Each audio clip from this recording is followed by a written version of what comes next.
Assalamualaikum warahmatullahi wabarakatuh. Baik, di sini kami dari kelompok 3, di mana saya akan mempresentasikan dari bab pertama, yaitu terkait resiko pasar, di mana pengertiannya sendiri. Resiko pasar merupakan resiko kerugian dari posisi on dan off balance sheet yang ditimbulkan dari pergerakan harga pasar. Resiko ini menimbulkan dampak pada bank yang memiliki posisi instrumen keuangan pada neracanya. Di mana resiko pasar muncul karena harga pasar bergerak dalam arah yang merugikan organisasi. Seperti contoh, pada suatu saat bank meminjam uang atau membeli saham sebesar 1 miliar, di mana pada tempo waktu yang akan datang saham itu turun atau mengalami perubahan, di mana harganya menjadi 800 juta. Otomatis dalam hal tersebut bank juga mengalami kerugian 200 juta. Itu yang dinamakan pangsa pasar, di mana nantinya bank ataupun sebuah perusahaan harus memiliki resiko pasar. Gunanya juga untuk mengantisipasi hal tersebut. Dalam hal ini nanti akan dijelaskan di pembahasan selanjutnya.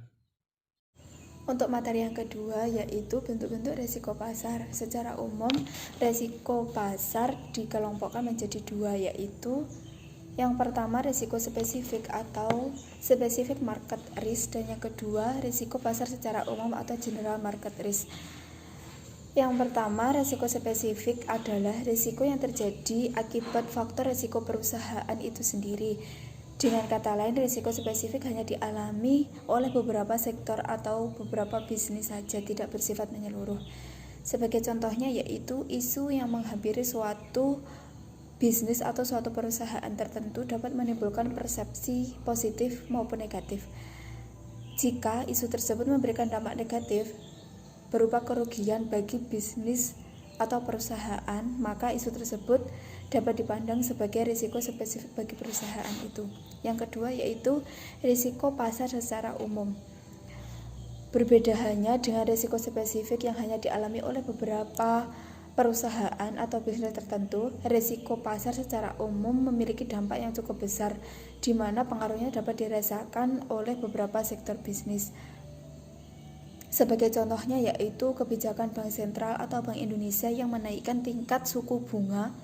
Bank Indonesia akan berdampak sangat luas, terutama bagi bisnis-bisnis yang berhubungan langsung dengan tingkat suku bunga seperti sektor perbankan.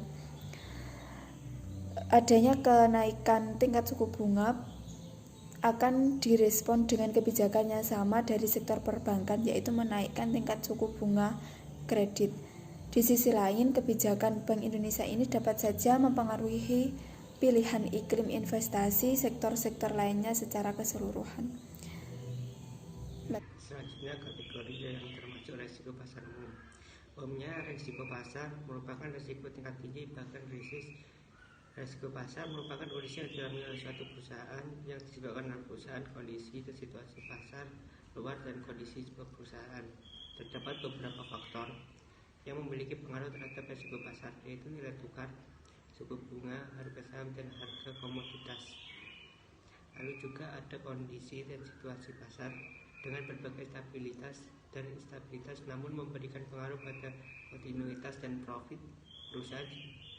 Jika suatu dan kondisi tersebut masih dianggap berada dalam berupa kendali manajemen, maka itu masih dianggap aman. Namun jika sudah berada di luar kendali, maka perusahaan akan mengalami permasalahan baik secara finansial maupun non finansial. Lalu bentuk-bentuk resiko pasar seperti general market risk atau resiko pasar secara umum. General market risk ini dialami oleh seluruh perusahaan yang disebabkan oleh suatu kebijakan yang dilakukan oleh lembaga terkait, yang mana kebijakan tersebut mampu memberikan pengaruh bagi seluruh sektor bisnisnya.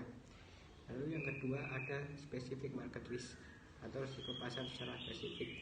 Specific market risk adalah suatu bentuk risiko yang hanya dialami secara khusus pada suatu sektor atau sebagian bisnis saja tanpa bersifat menyeluruh. Contohnya, satu, pengumuman yang dikeluarkan oleh suatu lembaga penilaian tersebut memiliki reputasi yang baik dan diakui oleh publik. Yang kedua, salah satu perusahaan di mana pihak manajemen atau komisaris perusahaan terlibat tindak kriminal yang luar biasa dan ekspos oleh berbagai media, sehingga publik telah untuk bahwa perusahaan tersebut tidak baik dan jelek. Ketika produk itu oleh perusahaan tersebut dianggap mengandung bahan yang berbahaya atau bersifat haram. Yang selanjutnya adalah faktor-faktor yang mempengaruhi gejolak harga di pasar. Ada pun beberapa faktor yang mempengaruhi gejolak harga di pasar ini. Yang pertama adalah permintaan terhadap barang ataupun jasa ini bertambah, sedangkan jumlah barang ataupun jasa itu terbatas, sehingga dengan kata lain untuk mengurangi jumlah permintaan akan dinaikkan harga barang ataupun jasa tersebut. Yang kedua adalah tinggi rendahnya biaya produksi. Tinggi rendahnya biaya produksi akan mempengaruhi harga jasa ataupun barang di pasar. Yang selanjutnya adalah pandangan di masa depan dari produsen atau konsumen. Maksud dari pandangan masa depan daripada produsen dan konsumen ini adalah pandangan terkait dengan barang yang diproduksi atau yang diperlukan oleh konsumen ini di masa yang akan datang atau di masa depan, apakah sangat dibutuhkan ataupun tidak. Seperti sebagai contoh, jika suatu konsumen ataupun suatu produsen membuat suatu produk, pasti akan melihat di masa depan apakah produk ini bisa diminati ataupun barang ini bisa diperlukan oleh konsumen. Jika memang barang tersebut sangat dibutuhkan, tentu harga bisa dipermahal. Yang selanjutnya adalah produsen mengetahui selera konsumen. Dengan produsen yang mengetahui selera konsumen ini, tentu produsen bisa mengetahui berapa harga yang cocok untuk diberikan kepada suatu jasa ataupun barang. Yang selanjutnya adalah penawaran terhadap barang ataupun jasa bertambah, sedangkan daya beli konsumen tetap dan berkurang. Jika suatu barang atau penawaran terhadap barang ataupun jasa ini bertambah, dan sedangkan konsumen ini berkurang daya belinya, tentu produsen akan mengurangi harga daripada barang atau jasa agar konsumen lebih tertarik ataupun lebih berminat untuk membeli barang tersebut. Sedangkan menurut Masud Ali ada 6 faktor yang mempengaruhi terjadinya gejolak harga di pasar, yaitu yang pertama faktor fundamental ekonomi, yang kedua terjadinya peristiwa besar dalam ekonomi ataupun politik, yang ketiga campur tangan financial authorities, yang keempat perimbangan kekuatan permintaan dan penawaran, yang kelima likuiditas pasar, dan yang terakhir adalah suburnya kegiatan arbitrage. Dalam perekonomian, harga pasar mempunyai peranan yang cukup penting, yaitu yang pertama menunjukkan perubahan kebutuhan masyarakat, yang kedua membantu menentukan penawaran, dan yang ketiga menggerakkan pengusaha untuk berkreasi terhadap perubahan daripada permintaan. Selain itu, harga pasar juga mempunyai beberapa fungsi. Fungsi harga pasar adalah sebagai berikut. Yang pertama, menentukan jenis barang yang akan diproduksi. Yang kedua, menentukan pembagian hasil produksi di antara para konsumen. Dan yang ketiga adalah menentukan teknologi apa yang digunakan dalam proses produksi. Yang selanjutnya adalah metode pencegahan terjadinya gejolak harga pasar. Dalam menentukan harga suatu produk, produsen dapat menetapkan harga pasar dengan menggunakan beberapa alternatif, yaitu yang pertama adalah penetapan harga berdasarkan biaya atau cost-based pricing, di mana hal ini merupakan sebuah strategi menetapkan harga dengan menggunakan harga yang ditentukan berdasarkan jumlah biaya persatuan produk yang keluar ditambah dengan keuntungan yang diharapkan. Kemudian untuk metode ini menggunakan beberapa pendekatan, yaitu yang pertama adalah penetapan harga biaya plus atau cost plus pricing metode. Dengan metode ini, harga jual per unit ditentukan dengan menghitung jumlah seluruh biaya per unit ditambah jumlah tertentu untuk menutupi laba yang dikehendaki. Kemudian menggunakan penetapan harga markup. Markup merupakan keseluruhan biaya operasional dan keuntungan yang diinginkan, di mana pedagang membeli barang-barang dagangannya untuk dijual kembali dengan harga jualnya menambahkan markup tertentu terhadap harga yang dibeli. Kemudian menggunakan pendekatan harga break-even. Break-even adalah harga di mana titik seimbang, tidak ada keuntungan maupun kerugian dari barang tersebut. Perusahaan dikatakan break-even apabila penerimaannya sama dengan biaya pengeluarannya, dengan anggapan bahwa harga jualnya sudah ditentukan.